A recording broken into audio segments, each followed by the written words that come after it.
So how do you follow up runaway successes like 2001's Grand Theft Auto 3 and 2002's GTA Vice City? I mean, GTA created the formula and Vice City gave it that sense of style. But San Andreas takes the series to a new level by taking the action statewide and providing a delirious amount of variety in its gameplay. I'm just going to touch on a few key points here.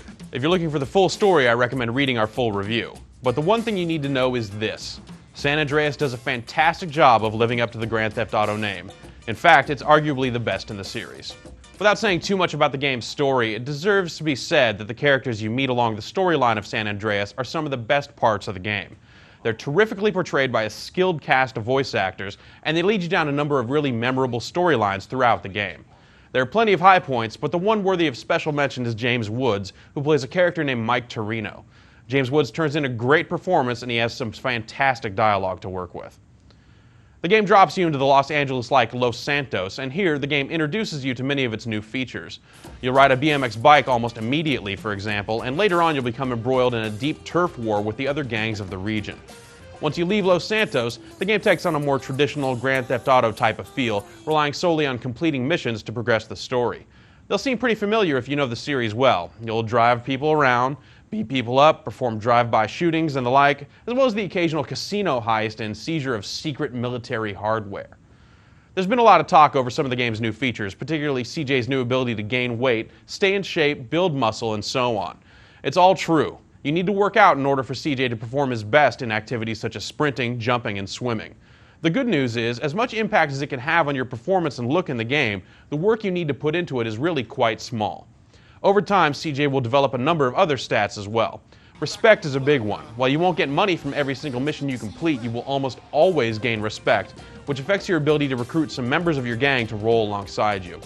You'll also gain skill in wielding each weapon in the game, as well as different vehicle categories such as cars, boats, airplanes, and motorcycles.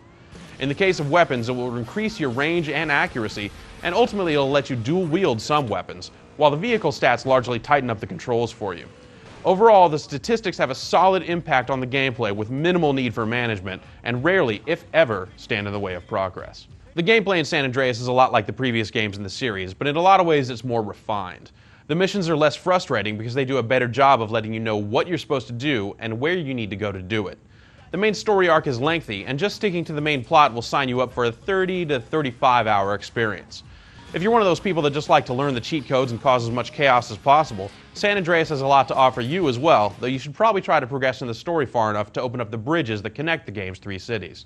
The PlayStation 2 isn't getting any younger, and neither is the engine that powers San Andreas, but the developers have managed to squeeze out a little more power here, and the resulting product looks pretty fantastic. A number of effects, from the heat wash of a dry, sunny day to the gritty, film grain look of a rainy one, do a lot to set apart the game's three primary locales and the outlying territory in between.